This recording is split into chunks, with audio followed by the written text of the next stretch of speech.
जीतन राम मांझी की बढ़ती हुई महत्वाकांक्षा किस तरीके से एनडीए को ले डूबेगी और किस तरीके से जीतन राम मांझी जिस तरीके से अपने बयान को दे रहे हैं, अभी जेडीयू और बीजेपी ने यह नहीं बताया है कि आखिरकार वो कितने सीटों पे चुनाव लड़ने वाले हैं। इससे पहले ही जीतन राम मांझी ने यह अनाउंसमेंट कर दिया और वो ये भी लगभग बता दिए कि वो किस किस सीट से चुनाव लड़ने वाले हैं। क्या है पूरा माजरा और क्यों मैं ये कह रहा हूं कि अगर इस तरीके से जीतन राम मांझी की महत्वाकांक्षा बढ़ेगी तो एनडीए को इसका खासा नुकसान हो जाएगा।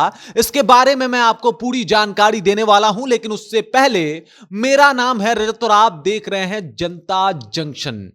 साल के इस आखिरी में झारखंड में जो है वो विधानसभा का चुनाव होने वाला है और इसको लेके जीतन राम मांझी के सुपुत्र संतोष मांझी का बयान सामने आ गया। उन्होंने कह दिया कि 5 से 7 सीटों पे उन्हें चुनाव लड़ना है। झारखंड में भी वो चुनाव लड़ेंगे, दलितों का काम करेंगे और इसके अलावा उन्होंने ये भी बता दिया कि वो सीटें कौन कौन सी होगी। लगभग उन्होंने 3 सीटों का नाम भी ले लिया, जिसमें पलामू है, धनबाद है और इसके अलावा चतरा है। मतलब ये तीनों सीटें जो है वो झारखंड की हॉट सीटें हैं। और यहां पे जो संतोष सुमन मांझी हैं उन्होंने क्लियर कर दिया कि भाई हम इन 3 सीटों पे तो हम चुनाव लड़ेंगे ही। इसके पीछे का वजह है कि यहां पे दलित और गरीब लोग ज्यादा रहते हैं और इसी वजह से मैं बता रहा था कि कहीं ना कहीं मांझी की महत्वाकांक्षा पूरे एनडीए को ले डूबेगा।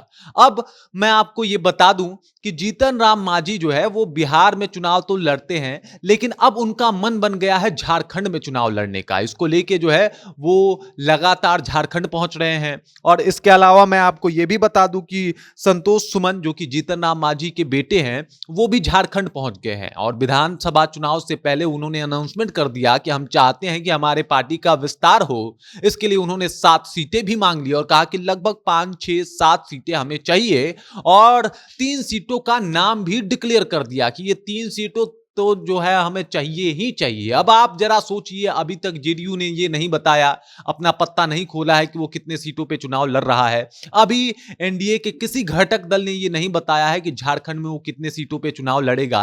यहां तक कि बीजेपी ने भी इसका अनाउंसमेंट नहीं किया है कि वो झारखंड में कितने सीटों पे चुनाव लड़ने वाला है। लेकिन जीतन राम मांझी की पार्टी ने पहले ही आके ये अनाउंसमेंट कर दिया कि वो कहां कहां से चुनाव लड़ने वाला है और किन किन सीटों पे चुनाव लड़ने वाला है। इसके अलावा उन्होंने ये भी बता दिया कि अगर एनडीए मौका दे, मतलब अगर हमें सीटें नहीं देगी और एनडीए कहे कि आप जाके वहां से अपनी पार्टी के ऊपर जो है वो चुनाव लड़ सकते हैं, तो हम ये भी करने को तैयार हैं। मतलब एनडीए से अलग हटके आपकी पार्टी जो है वहां पे चुनाव लड़ सकती है और ऐसा करने के लिए जीतन राम मांझी तैयार हैं।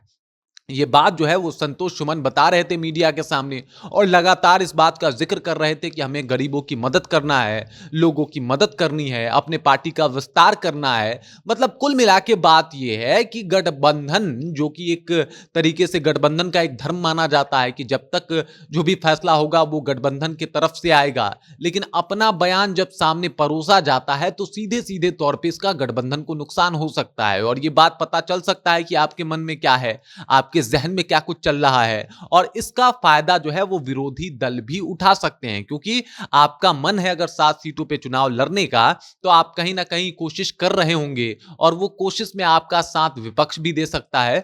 तो इसी वजह से जितने भी गठबंधन के फैसले होते हैं वो एक मीटिंग के दौरान सभी पार्टियों के मौजूदगी में ली जाती है। लेकिन यहां पे बढ़ती हुई मांझी की जो महत्वाकांक्षा है वो गठबंधन धर्म को ताक पे रख के पहले ही अपने सीटों का अनाउंसमेंट कर देती है, बता देती है कि मुझे 5 से 7 सीटों पे चुनाव लड़ना है, 3-4 सीटों का नाम भी अनाउंस कर देती है और कहती है कि आप हमें यहां से चुनाव लड़ने दीजिए। इसके अलावा वो ये भी कह देते हैं कि अगर आप ये चाहते हैं कि हम अपने पार्टी के बलबूते चुनाव लड़ें तो हम इसके लिए भी राजी हैं। और कहीं ना कहीं ये बढ़ता हुआ महत्वाकांक्षा जो झारखंड में दिखाई दे रहा है वो बिहार विधानसभा चुनाव के लिहाज से देखा जाए तो काफी नुकसानदेह है और उस वक्त भी सीटों को लेकर जो है वो भारी बवाल मचने वाला है। ये बात तो अब क्लियर हो गई है, क्योंकि जहां पे मांझी जी का कोई पैठ नहीं है, कोई लाग नहीं है, वहां पे वो 7 सीट मांग रहे हैं। अब तो अगर बिहार विधानसभा का चुनाव होगा तो वहां पे मांझी की महत्वाकांक्षा कैसी होगी और कितने सीटों की वो डिमांड करेंगे ये देखने को बनेगा और बीजेपी कितने सीटों पे सहमत होती है ये भी बहुत बड़ी बात होगी। लेकिन अभी कुल मिला के बात यह है कि बढ़ती हुई मांझी की महत्वाकांक्षा पूरे एनडीए को ले डूब सकती है और कहीं ना कहीं एनडीए इस बात पे विचार भी कर रहा होगा। बाकी इस खबर को लेकर, इस जानकारी को लेकर, इस बात को लेकर आप क्या सोचते हैं, आपके जहन में क्या कुछ चल रहा है, कृपया कमेंट कीजिए और अपना विचार हम तक पहुंचा दीजिए। बाकी आप देख रहे हैं जनता जंक्शन और मेरा नाम रजत है।